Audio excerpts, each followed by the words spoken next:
تازه او بد خبر کرکټ بورډ ولې تاواني شو په کرکټ بورډ کې څه روان دي دا هر سره په دغه ویډیو کې وګورئ ګرانو لیدونکو السلام علیکم وخت مو بخیر ستړي مشئ داسې اټکل کیږي چې د افغانستان پریمیر لیګ یعنی ای پی ایل سیالۍ راتلونکي 2020 کال ته په سنډولو سره افغانستان کرکټ بورډ د 10 میلیون امریکایي ډالرو څخه زیات تاوان سره مخ دی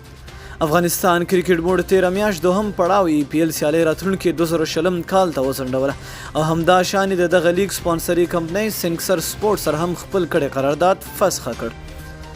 د کرکټ بورډ په وینا چې د سینکسر سپورټس کمپنۍ سره په دوه مواردو په لیګ کې د فساد درغلۍ او د نرونتیا شتون همدا شان په خپل وخت د فیس د نه ورکړې له کبله قرارداد لغوه یا فسخ کړی دی د بلې خوا بیا د سینکسر سپورټ کمپنۍ په لومړی پړاو افغانستان پریمیر لیګ سیالیو کې د فساد او درغلۍ ټولې ادعاوې ردوي د هغوی په وینا چې په لومړي پړاو لیګ کې د درغلۍ د ادعاو د څېړلو لپاره دوی له کرکټ نړیوالې شورا او همدا شان د فساد ضد کمیټې څخه د مرستې غوښتنه کړې د سینکسر سپورټس کمپنۍ د یوه لوړپوړي چارواکي په وینا چې په تیر لومړي پړاو افغانستان پریمیر لیګ سیالیو پر مهال د کرکټ بورډ د ځینو چارواکو لخوا له دوی سره ښه چلن نه دی شوی او په اړه یې د آی سی سی لخوا پلټنې روانې دي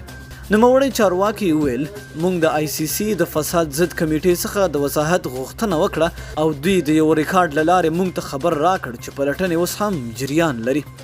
نوموړی چارواکي ویل چې په لیګ کې د فساد د تورونو د سپیناوي لپاره دوی له کرکټ نړیوالې شورا سره له نږدې اوږه په اوږه کار کوي او څنګه افغانستان کرکټ بورډ بې له کوم دلیله قرارداد لغوه کوي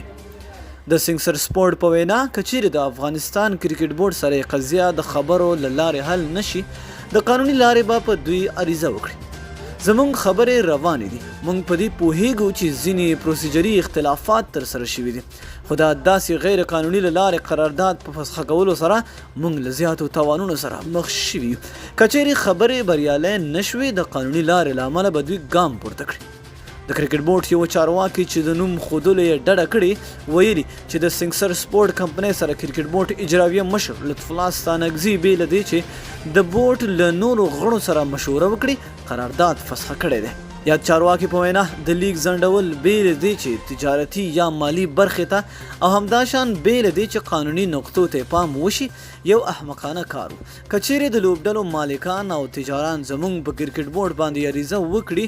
موږ به ونشو کولی چې دوی ته خپل قانوني حق یعنې پیسې ورکړو نو ډیره مینه او مننه دوستانو چې ویډیو مو راسره تر پایه ولیدله تر بلې ویډیو د الله په امان